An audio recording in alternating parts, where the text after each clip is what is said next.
अस्सलाम वालेकुम। तो आज का हमारा टॉपिक है स्लीप एपनिया। स्लीप एपनिया मतलब कि इंसान का सोते वक्त उसका रेस्पिरेटरी रेट का ड्रॉप कर जाना। एपनिया मतलब पेशेंट का हाइपोक्सिक कंडीशन में चले जाना, ऑक्सीजन का लेवल ड्रॉप हो जाना। May be due to respiratory system जो कि आपका मेडुला में होता है वो अगर इनहिबिट हो जाए, या फिर रेस्पिरेटरी सेंटर अगर इनहिबिट हो जाए, या फिर कोई भी ऑब्स्ट्रक्टिव कॉज हो सकती है। तो स्लीप एपनिया क्या है कि ये आपके स्लीप का डिस्टरबेंस है। स्लीप डिस्टरबेंस होगा और साथ में क्या होगा, एयर वे ऑब्स्ट्रक्शन होगी, एयर पैसेज होगा, ऑक्सीजन की जो एक्सचेंज होगी उसकी ऑब्स्ट्रक्शन होगी, और होगी ट्रांजिएंट और स्लीप टाइम पे। सोते वक्त पेशेंट का सांस लेना रुक जाना कुछ सेकंड्स के लिए, 10 सेकंड्स के लिए, 10 से 12 सेकंड के लिए, और पेशेंट का उसकी वजह से जो भी क्लिनिकल सिम्टम्स आते हैं उसको हम स्लीप एपनिया कहते हैं। अब वो क्लिनिकल सिम्टम्स क्या होते हैं वो डिटेल में पढ़ते हैं। तो उससे पहले क्या है कि ये ट्रांजिएंट मतलब आर्जी तौर पर ट्रांजिएंट ऑब्स्ट्रक्शन है या सीज हो जाना किसका, रेस्पिरेशन का, जिसकी वजह से पेशेंट को हाइपोक्सिया हो। और कितने सेकंड के लिए होना ये याद रख लें, 10 से 12 सेकंड के लिए सीज हो जाना। और कब, ड्यूरिंग स्लीप टाइम, सोते वक्त पेशेंट का 10 से 12 सेकंड के लिए रेस्पिरेशन का सीज हो जाना, may be due to respiratory centre का इनहिबिट हो जाना, और may be due to any other secondary cause, कोई भी ऑब्स्ट्रक्शन की कॉज हो सकती है। तो उसको हम स्लीप एपनिया कहते हैं। स्लीप एपनिया की फर्दर 2 टाइप्स हैं, एक ऑब्स्ट्रक्टिव पैटर्न की है और दूसरी आपकी रेस्पिरेटरी जो सेंटर है उसका इनहिबिट हो जाना, सेंट्रल स्लीप एपनिया। तो 2 टाइप्स कौन सी हैं, पहली आ जाती है आपकी जो मेन और जो इम्पोर्टेंट है वो है ऑब्स्ट्रक्टिव स्लीप एपनिया, और जो दूसरी कॉज है, जो दूसरी टाइप है वो है central sleep apnoea. Symptoms, treatment, investigation दोनों का सेम है, बस आपने कॉजेज़ याद रख लेनी है कि इन कॉजेज़ की वजह से हो सकता है। तो 1 बाय 1 दोनों की देख लेते हैं कॉजेज़ क्या होंगी। अभी पहले पढ़ लेते हैं ऑब्स्ट्रक्टिव की, देख लेते हैं कॉजेज़ क्या होंगे।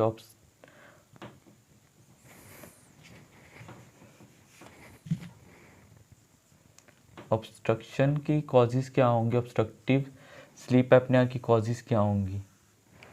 कोई भी चीज़ जो आपके रेस्पिरेटरी ट्रैक को ब्लॉक कर सकती है वो ऑब्स्ट्रक्टिव स्लीप एपनिया कॉज कर सकती है। जैसे कि पेशेंट का टॉन्सिलाइटिस हो जाना, एडिनॉइड्स हो जाना, एडिनॉइड की हाइपरट्रॉफी हो जाना। उसके अलावा क्या हो सकता है, पेशेंट का यूवुला बड़ा हो जाना। अगर पेशेंट पैरालाइज है तो पैरालाइज पेशेंट की टंग क्या होती है, फॉल बैक कर जाती है, जिसकी वजह से एयर वे पैसेज होता है, एयर का जो माउथ का एयर जो पैसेज है वो ब्लॉक हो सकता है। तो क्या कॉजेज़ आ सकती हैं, पहले आप यही याद रख लें, क्या, टॉन्सिलाइटिस,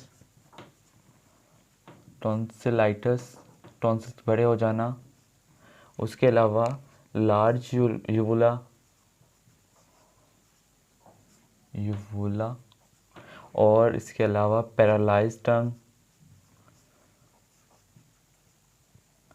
पैरालाइज पेशेंट के अंदर हमने इस चीज़ का ख्याल रखना होता है कि उसकी टंग फॉल बैक ना कर जाए।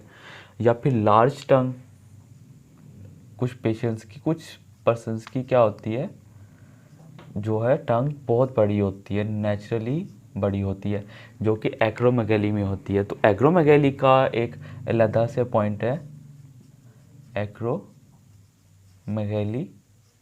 एक्रोमेगैली में क्या होगा, पेशेंट बहुत मोटा, एक ओबेसिटी, दूसरा एक्रोमेगैली याद रखना, ओबीस पर्सन हो, ओबेसिटी, या साथ में क्या हो, एक्रोमेगैली हो। इसमें क्या होता है, पेशेंट की नेक बहुत ज़्यादा स्वॉल होती है, मतलब मोटी होती है, फैटी होती है। तो एक साइन आपको क्लिनिकली देखना होता है, क्या होता है, बुल्स नेक मिलती है आपको,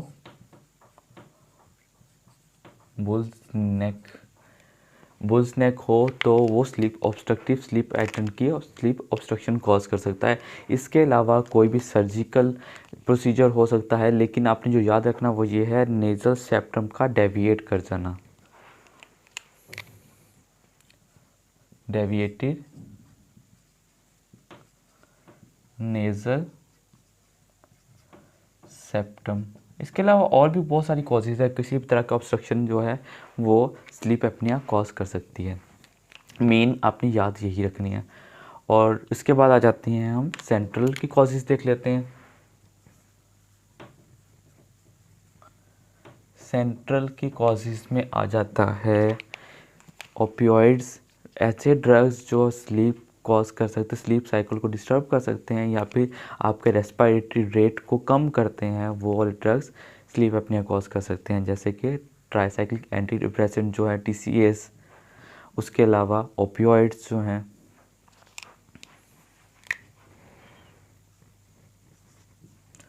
ओपियोइड्स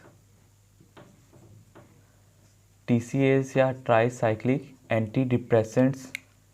इसके अलावा heart failure, congestive heart failure हो या हार्ट के फेलियर के कोई भी जो पेशेंट आता है, हार्ट सिम्टम्स के, हार्ट की जो कंप्लेंट्स का पेशेंट हो उसको, तो आपने बस ये रख लें, कंजेस्टिव हार्ट फेलियर का पेशेंट हो तो उसके अंदर सेंट्रल स्लीप एपनिया हो सकता है।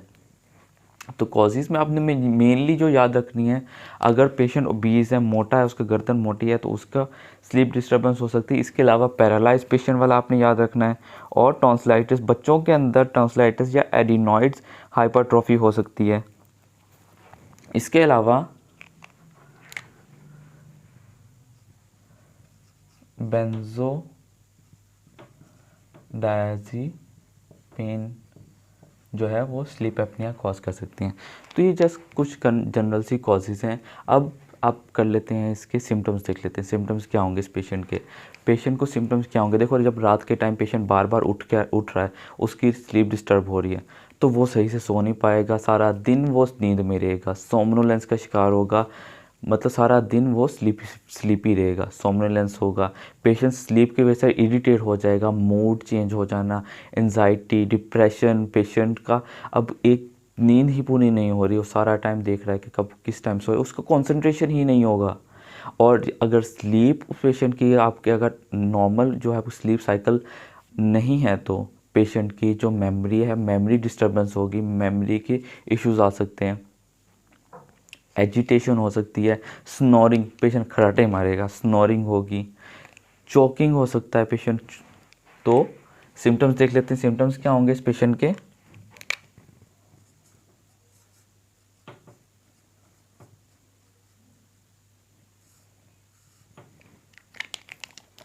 सिम्टम्स में जो मेन सिम्टम है वो है सोमनोलेंस का, सारा दिन नींद में रहेगा। उसके अलावा फिर आ जाता है पेशेंट का डिप्रेशन का शिकार हो जाएगा ये पेशेंट, मूड चेंजेस, मूडी रहेगा, मूड चेंजेस रहेंगे, एजिटेशन, जो जो आप सोच सकते हैं वो। इसका मेमोरी लॉस हो सकती है, मेमोरी लॉस नहीं होगी, मेमोरी प्रॉब्लम्स आएंगी, मेमोरी इश्यूज़ होंगे, याद करने में डिफ़िकल्टी होगी, पेशेंट का कंसंट्रेशन नहीं होगा, लैक ऑफ कंसंट्रेशन, अपने काम की तरफ ध्यान नहीं होगा इस पेशेंट का। तो ये कुछ जनरल से सिम्टम्स आते हैं। इसके अलावा कुछ और सिम्टम्स आ सकते हैं, वो क्या हो सकते हैं, पेशेंट का इन पेशेंट का क्या होता है कि ऑब्स्ट्रक्शन है, ऑब्स्ट्रक्शन जब होती है हाइपोक्सिक कंडीशन के अंदर, हमारी बॉडी का जो ब्लड लेवल होता है वो कम होता है, लेकिन जो हमारे पल्मोनरी वेन्स, पल्मोनरी आर्टरीज का प्रेशर होता है वो रेज हो सकता है। तो पेशेंट को पल्मोनरी हाइपरटेंशन के सिम्टम्स आ सकते हैं, पेशेंट का हाइपोक्सिया के सिम्टम्स होंगे। हाइपॉक्सिया है तो पेशेंट को हाइपरकैप्निया हो सकता है। ये इन्वेस्टिगेशंस के हैं, लेकिन आपको हाइपरकैप्निया का पेशेंट क्या होगा, जब हाइपरकैप्निया होता है पेशेंट ठंडा हो जाता है। इसके पेरिफेरीज चेक करेंगे तो आपको कोल्ड पेरिफेरीज मिलेंगे हाइपर कैप्निया। ये कुछ जनरल से सिम्टम्स हैं। याद क्या करना है, सोमनोलेंस है, मूड चेंजेस होंगे, एजिटेशन, डिप्रेशन और मेमोरी लॉस और लॉस ऑफ कंसंट्रेशन। इस बंदे का ध्यान ही नहीं होगा। और जो याद ये रखना है, याद इस तरीके से रखना है, बंदा कार ड्राइव कर रहा है और कार चलाते चलाते कार के ऊपर कार चलाते हुए सो गया और एक्सीडेंट हुआ। इन पेशेंट्स का इस चीज़ का बहुत ख्याल रखना होता है कि इनको ड्राइविंग नहीं करने देनी होती। इनको रिस्ट्रिक्ट क्या होता है, इनको स्ट्रिक्टली इनको रिस्ट्रिक्ट करना होता है किसी से कि इनको कार ड्राइव नहीं करनी, किसी भी तरह की ड्राइविंग नहीं करनी। क्योंकि ये पेशेंट सारा टाइम ये जाग रहे होते हैं, नींद में होते हैं, और नींद में जब कार चलाएंगे तो एक्सीडेंट होंगे। इन पेशेंट्स के आरटीए के केसेस बहुत ज़्यादा कॉमन होते हैं। तो आपको आरटीए से रिलेटेड पूछा जा सकता है इन पेशेंट का। इसके अलावा एक जनरल से एक एडिशनल चीज़ है, वो ये है कि यही सिम्टम्स, यही सब कुछ, स्लीप साइकिल का डिस्टर्ब हो जाना, स्लीप का कम हो जाना, ये ओल्ड पेशेंट्स के अंदर नॉर्मल होता है। बूढ़े लोगों के अंदर स्लीप एपनिया नॉर्मल होता है। स्लीप डिस्टर्ब हो जाना, उनका स्लीप साइकिल कम हो जाना, एपनिया स्लीप साइकिल का कम हो जाना नॉर्मल होता है, एपनिया नहीं होगा उनके अंदर। तो अब इसकी इन्वेस्टिगेशन कर लेते हैं। इन्वेस्टिगेशन के अंदर आपने सिर्फ एक जनरल नाम याद रख लेना है। हम स्लीप स्टडीज़ करते हैं। इसकी इन्वेस्टिगेशन में बस एक नाम याद रख लें, और इसके अलावा इन्वेस्टिगेशन करते नहीं हैं, क्लिनिकली ही डायग्नोस होता है। उसको हम कहते हैं सोमनोग्राफी, मतलब स्लीप स्टडीज़। ये 2 वर्ड्स याद रख लें, इन्वेस्टिगेशन में इनफ है। अब इस पेशेंट के ट्रीटमेंट की तरफ चलते हैं, जो मेन चीज़ है।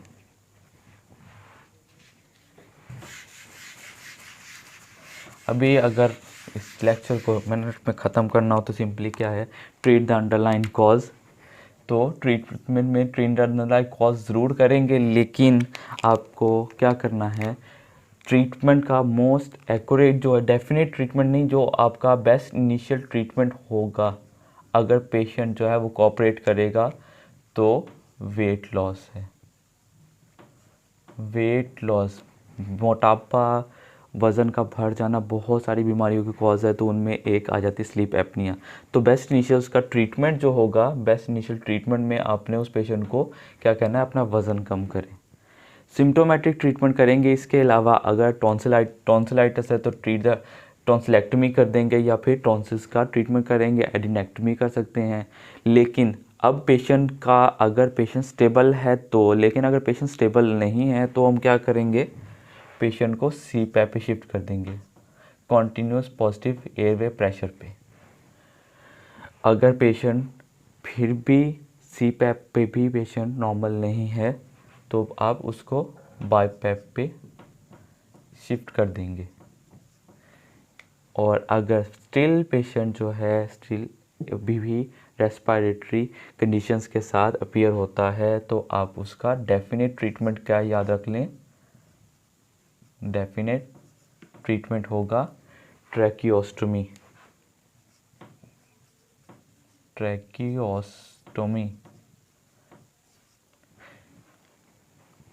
बस आपने याद क्या रखना है, ये 2 चीज़ याद रख लें, पेशेंट को वेट लॉस का बेस्ट इनिशियल ट्रीटमेंट है, और डेफिनेट ट्रीटमेंट क्या है, ट्रैकियोस्टोमी याद रखना है। इसके अलावा कुछ पेशेंट्स को ज़रूरत होती है तो उनको हम सीपैप पे शिफ्ट कर देते हैं, बाईपैप लेस लाइकली होता है।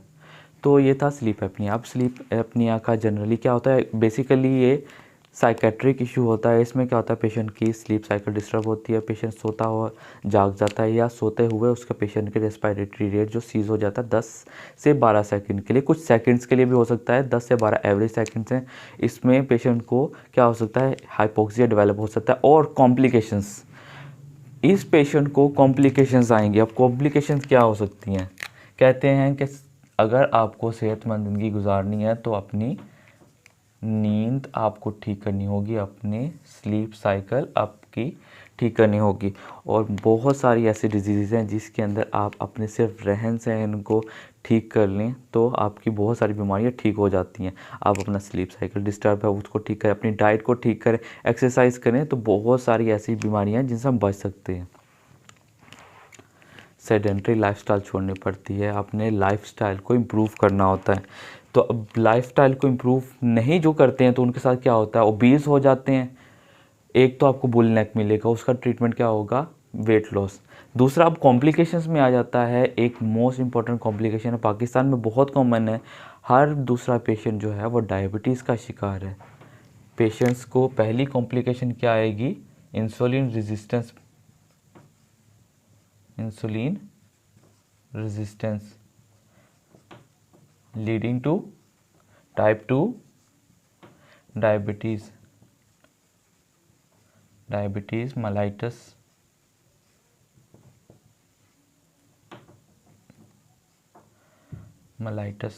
डायबिटीज़ मेलाइटस होगा। इसके अलावा कॉम्प्लिकेशंस क्या आएंगी, मैंने स्टार्टिंग में बताया था पेशेंट का पल्मोनरी हाइपरटेंशन होगा। पल्मोनरी हाइपरटेंशन होगा, राइट हार्ट ज़्यादा काम करेगा, राइट हार्ट ज़्यादा काम करेगा, वो एक्सरसाइज कर रहा है, जिम कर रहा है, वो मोटा हो जाएगा, हाइपरट्रॉफी हो जाएगी। हाइपरट्रॉफी होगी तो उस कंडीशन को क्या कहते हैं, कोर पल्मोनेल, कोर पल्मोनेल। इसके अलावा पेशेंट का हार्ट का काम ठीक नहीं चल रहा, पेशेंट को एरिथमियास हो सकते हैं, एरिथमियास, ये याद रखना। इन पेशेंट्स को, इन पेशेंट की डेथ हो सकती है हार्ट फेलियर की वजह से, hypoxia leading to heart failure. तो इन पेशेंट का कार्डिक वर्कआउट लाजमी करवाना होता है। अब जनरली स्लीप एपनिया को जस्ट जनरली बताता हूँ, क्या होता है कि इस पेशेंट को नींद नहीं आती, तो नींद ना आने की वजह से पेशेंट सारा दिन नींद में रहेगा, सोमनोलेंस में शिकार रहेगा, कंसंट्रेशन नहीं होगी, मेमोरी प्रॉब्लम आएगी, पेशेंट एजिटेटेड रहेगा, इरिटेटेड रहेगा, मूड चेंजेस आएंगे पेशेंट के। और पेशेंट जो है उसके बाद आपने क्या करना है, इस पेशेंट को हार्ट अटैक से बचाने के लिए इसका कार्डिक वर्कआउट करवाना है। पेशेंट को आपने वेट लूज़ करने का कहना है, अगर तो ओबीस है तो, और ज़्यादातर चांसेस में ओबीस पेशेंट ही होते हैं। अब उसके बाद जो भी अंडरलाइन कॉज है, आपने अंडरलाइन कॉज को ट्रीट करना है। और उसके बाद आपने इन्वेस्टिगेशन इसकी नहीं करवाते, बेसिकली आपने सिर्फ किताबों में सोनोग्राफी पढ़नी होती है। और उसके बाद आ जाता है पेशेंट का ट्रीटमेंट, डेफिनेट ट्रीटमेंट जो है वो ट्रैकियोस्टमी है। इसके अलावा आप पेशेंट को CPAP और BiPAP पे भी शिफ्ट कर सकते हैं। और कॉम्प्लिकेशन में पेशेंट को इंसुलिन रेजिस्टेंस होगी लीडिंग टू डायबिटीज़ मेलाइटस, और पेशेंट अरिथमियास का शिकार हो सकता है, कोर पल्मोनेल का शिकार हो सकता है। तो ये था स्लीप एपनिया।